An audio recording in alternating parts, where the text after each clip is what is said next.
Assalamu alaikum to all and welcome to Untold Story। नाजरीन, जहेज़ एक ऐसी लानत है जिसने ना जाने अब तक कितनी ही हवा की बेटियों को मौत के आगोश में सुला दिया। एक ऐसा नासूर है जो रफ्ता रफ्ता हमारे माशरे को दीमक की तरह चाट रहा है। नाजरीन, ऐसा ही कुछ वाक़या आयशा के साथ हुआ।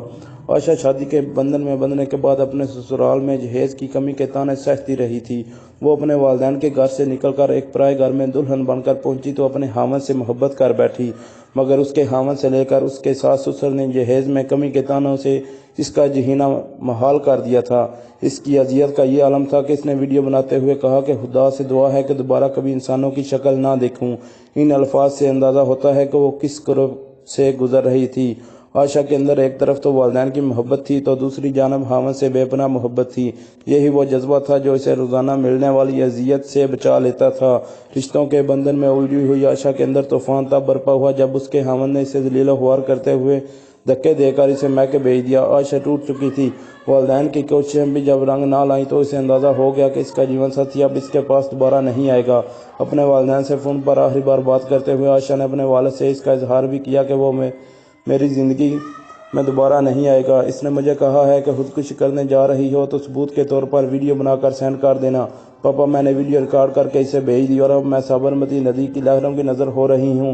बाप ने कहा, आयशा, हमने तुम्हारा नाम नबी पाक सल्लल्लाहु अलैहि वसल्लम की बीवी और उम्मत की माँ के नाम पर आयशा रखा है। कितना मुबारक नाम है तेरा, इस नाम की लाज रख ले।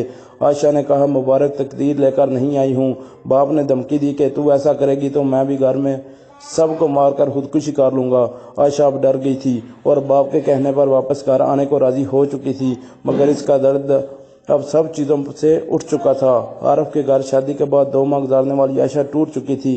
वालिदैन के साथ आखिरी टेलीफोनिक गुफ्तगू के बाद इसने नदी में छलांग लगाकर खुदकुशी कर ली। नाजरीन, पुलिस ने इसके हामद आरफ को गिरफ्तार तो कर लिया, मगर अफसोस कानून तब हरकत में आया जब एक इंतहाई पढ़ी लिखी लड़की इस दुनिया से जा चुकी थी। आयशा की कहानी में सबकी कहानी है। नाजरीन, आयशा की कहानी हर घर तक पहुंची, मगर ऐसी कई आयशा हैं जिनकी तकलीफ़ और दुख को हमें समझना होगा। घरों में बहू बेटियों को ऐसा माहौल देना होगा जिससे इस किस्म की कहानियाँ जन्म ना लें। इस जहेज़ जैसी लानत से छुटकारा हासिल करने की तालीम और दर्स को आम करना चाहिए। खुदकुशी यकीनन हमारे मज़हब में हराम है, मगर इस हराम काम की रोकथाम हो सकती है। अगर माशरा चाहे और अगर कानून चाहे तो कोई आयशा मौत को गले से नहीं लगाएगी। ऐसी मज़ीद हकीकत पर मबनी वीडियोस देखने के लिए हमारा चैनल सब्सक्राइब करें और घंटी के बटन को दबाएं। शुक्रिया।